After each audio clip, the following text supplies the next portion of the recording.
Bismillahirrahmanirrahim. Assalamualaikum warahmatullahi wabarakatuh. Selamat pagi anak-anakku sekalian. Salam sehat.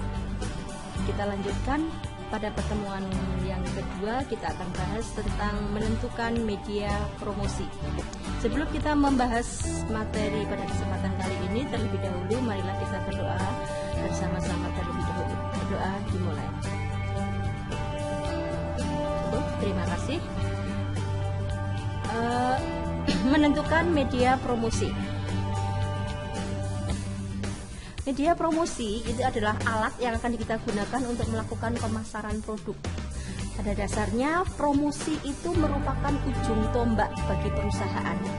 Artinya tinggi rendahnya omset penjualan sebuah perusahaan itu akan sangat dipengaruhi oleh promosi yang dilakukan masing-masing perusahaan. Karena itu sangatlah perlu sebuah perusahaan tadi melakukan promosi yang efektif untuk memasarkan atau memperkenalkan produk yang ditawarkan. Tentu saja media yang akan digunakan juga harus disesuaikan dengan misalnya jenis produk, kemudian sasaran atau target pasar yang akan dituju dan seterusnya. Ada dua alasan yang tidak memanfaatkan media promosi yang bervariasi. Antara lain adalah ketidaktahuan dan yang kedua adalah hambatan budget atau anggaran.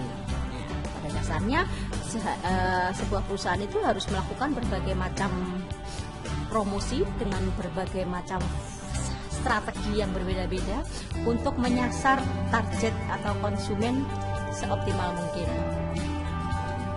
Kegiatan promosi itu bagi teknik kendaraan ringan ya, antara lain adalah bahkan secara umum promosi itu dilakukan atau ditujukan memiliki fungsi antara lain satu memberikan informasi. Artinya bahwa sebuah perusahaan memberikan informasi atau terkait dengan produk yang ditawarkan kepada konsumen. Yang kedua adalah membujuk. Pada dasarnya semua jenis promosi itu adalah membujuk, intinya adalah membujuk audiens atau konsumen, calon konsumen. Karena itu kemasan promosi yang harus dilakukan, baik kata-katanya, kemudian perpaduan warna dan seterusnya, media yang digunakan itu haruslah cukup efektif, cukup kreatif. Bahkan kalimat-kalimat atau kata-kata yang digunakan di dalam melakukan promosi tadi harus bersifat persuasif. Artinya mampu memberikan pengaruh positif kepada audiens. Yang ketiga adalah mengingatkan. Promosi juga memiliki fungsi antara lain adalah untuk mengingatkan. Karena itu seringkali kita melihat tayangan iklan baik di televisi, di radio, bahkan mungkin melalui media cetak sekalipun itu dilakukan berulang-ulang, periodik. Nah, karena tujuannya adalah untuk mengulang, mengingat kembali terkait dengan produk yang ditawarkan oleh perusahaan. Yang keempat, fungsinya adalah menambah nilai. Kreativitas di dalam melakukan promosi tadi ya, dengan desain, dengan tontonan atau sajian yang cukup unik, cukup kreatif, itu mampu menambah nilai positif, memberikan penguatan positif terhadap produk bahkan juga perusahaan. Ini adalah beberapa fungsi dari promosi. Kemudian pertimbangan di dalam menentukan media promosi yang akan digunakan dapat dilakukan berdasarkan dua aspek, yaitu berdasarkan jenis dan karakter produk yang dipasarkan serta perilaku konsumen atau audiens. Yang kedua adalah berdasarkan program promosi pesaing. Yang pertama, berdasarkan jenis dan karakter produk yang dipasarkan. Artinya begini, promosi yang akan kita gunakan tentu saja harus kita sesuaikan, baik media ataupun karakter dari promosi yang akan kita berikan, kita sesuaikan dengan jenis dan karakter produk yang akan kita tawarkan. Misalkan produk yang untuk anak-anak, untuk orang dewasa dan seterusnya. Sehingga di dalam memilih media promosi pun juga harus tepat sehingga akan efektif promosi yang akan kita lakukan. Yang kedua, berdasarkan program promosi pesaing. Artinya bahwa di dalam kegiatan pemasaran itu selalu ada persaingan, selalu ada. Nah, karena itu kita juga harus cukup jeli, cukup cermat melihat promosi yang akan dilakukan oleh produk pesaing kita, sehingga kita tidak akan kehilangan langkah, tidak akan kehilangan set. Nah, ketika perusahaan pesaing kita melakukan promosi yang cukup besar atau mungkin melakukan diskon yang cukup besar dan tentunya otomatis kita harus melakukan mengimbangi agar kita tidak tertinggal. Berikutnya strategi promosi yang cukup efektif, cukup jitu berkaitan dengan teknik kendaraan ringan. Antara lain adalah menggunakan media sosial. Kita tahu bersama bahwa perkembangan iptek, ya, penggunaan internet yang massal di seluruh lapisan masyarakat, maka jaringan media sosial itu cukup efektif untuk untuk melakukan promosi. Yang kedua adalah mengadakan promo produk. Nah, biasanya pada event-event tertentu, kita perlu melakukan itu. Tujuannya untuk menarik minat dari konsumen atau audiens. Membagi-bagi produk ini biasanya adalah pada event-event tertentu juga, ya, kita bahkan sering memberikan door prize, tujuannya kembali lagi adalah untuk menarik minat dari konsumen. Mendata pelanggan atau target pasar. Perlu bagi perusahaan untuk melakukan atau memetakan calon konsumen atau target pasar yang kita tuju dengan melakukan biasanya dengan survei, dengan pendataan. Berikutnya memberikan insentif untuk setiap rekomendasi. Ini seringkali kita ketahui bersama, ya, bahkan memang benar ketika ada audiens atau konsumen yang melakukan pemesanan terkait dengan produk otomotif, biasanya seringkali ada insentif. Nah, tujuannya untuk apa? Kembali lagi untuk meningkatkan semangat untuk melakukan promosi sehingga omset penjualan akan tercapai. Yang berikutnya adalah menempatkan produk di tempat yang tepat, artinya showroom atau tempat-tempat tertentu harus kita pasang di tempat yang cukup strategis sehingga menarik minat masyarakat. Melakukan kegiatan amal atau CSR, Corporate Social Responsibility.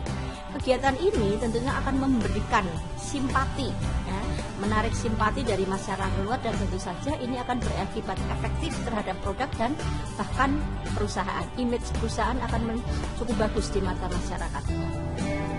Menggunakan promosi, kemudian menyusun acara yang mengapresiasi pelanggan, artinya memberikan penguatan kepada pelanggan, memberikan respon yang positif, kemudian melakukan survei kepada pembeli setelah penjualan. Misalnya bahkan biasanya keluhan ataupun juga mungkin nilai positif dari pelanggan setelah dia menggunakan produk yang kita tawarkan tadi. Bahkan seringkali kita meminta untuk melakukan testimoni dari pelanggan tadi ketika dia mendapatkan hal-hal yang positif terkait dengan produk yang dibeli. Evaluasi media promosi. Perkembangan dalam menentukan media promosi iklan harus berdasarkan pada hal-hal berikut, antara lain adalah jenis produk dan pesaing usaha. Jenis produk di sini berarti terkait dengan karakter, desain, dan spesifikasi produk. Nah, tentu saja media promosi yang kita gunakan harus sesuai, harus agar efektif di dalam pencapaian targetnya. Pesaing usaha atau produk pesaing tadi, kita harus melihat trik, strategi, tindakan apa yang dilakukan oleh perusahaan pesaing kita. Kegiatan promosi perlu dilakukan evaluasi. Evaluasi media promosi cukup penting dilakukan untuk melihat seberapa efektif dan pengaruh promosi terhadap hasil penjualan atau omset penjualan. Evaluasi terhadap media promosi dapat dilakukan melalui beberapa tindakan. Evaluasi berbasis standar promosi. Pada dasarnya, setiap promosi yang dilakukan oleh perusahaan adalah untuk meningkatkan pangsa pasar. Tetapi memang promosi ini kita harus sesuaikan tentu saja. Ketika produk yang akan kita tawarkan memiliki nilai jual yang cukup tinggi, otomatis promosi yang kita jualkan, yang kita lakukan pun juga berbasis cukup besar karena nilai jual dari produk tersebut tinggi. Apakah berpengaruh? Jelas. Yang pasti budget atau anggaran promosi yang dikeluarkan oleh perusahaan itu berpengaruh terhadap omset penjualan yang akan dicapai oleh perusahaan. Biasanya secara umum semakin besar budget yang dikeluarkan oleh perusahaan untuk promosi, maka akan memberikan dampak yang positif. Ibarat seperti kita memancing, bahkan promosi itu kita sebut sebagai umpannya. Ketika kita akan memancing, semakin promosi yang kita lakukan dengan gencar, dengan cukup bagus, dengan efektif, maka diharapkan omset penjualannya atau dampaknya terhadap omset penjualan cukup signifikan. Kemudian evaluasi berbasis pola efek dan pengaruh. Nah, ini artinya adalah promosi yang digunakan tadi memang tidak langsung berdampak. Tidak, itu kita melakukan promosi yang gencar, tidak terus dengan sendirinya omset penjualan langsung, tetapi seringkali ada jeda waktu untuk pencapaian pengaruh dari promosi yang kita lakukan tadi. Tetapi tidak menutup kemungkinan bahwa promosi tadi harus dilakukan secara berkesinambungan. Yang ketiga, evaluasi berbasis metodologi. Artinya bahwa promosi yang kita lakukan itu seringkali memberikan efek baik sebelum kita harus melakukan riset atau pendataan sebelum dilakukan promosi seberapa tingkat omset penjualan. Kemudian setelah dilakukan promosi perbandingannya seperti apa. Ketika itu cukup bagus, otomatis kita harus melakukan promosi yang lebih efektif lagi, lebih kreatif, lebih menarik, lebih unik, sehingga itu akan memberikan penguatan terhadap produk yang kita tawarkan, bahkan image positif terhadap perusahaan. Selanjutnya, Anda kerjakan tugasnya, kemudian Anda kirim ke link yang sudah tertera. Terima kasih atas perhatiannya. Salam sehat, saya akhiri. Wassalamualaikum warahmatullahi wabarakatuh.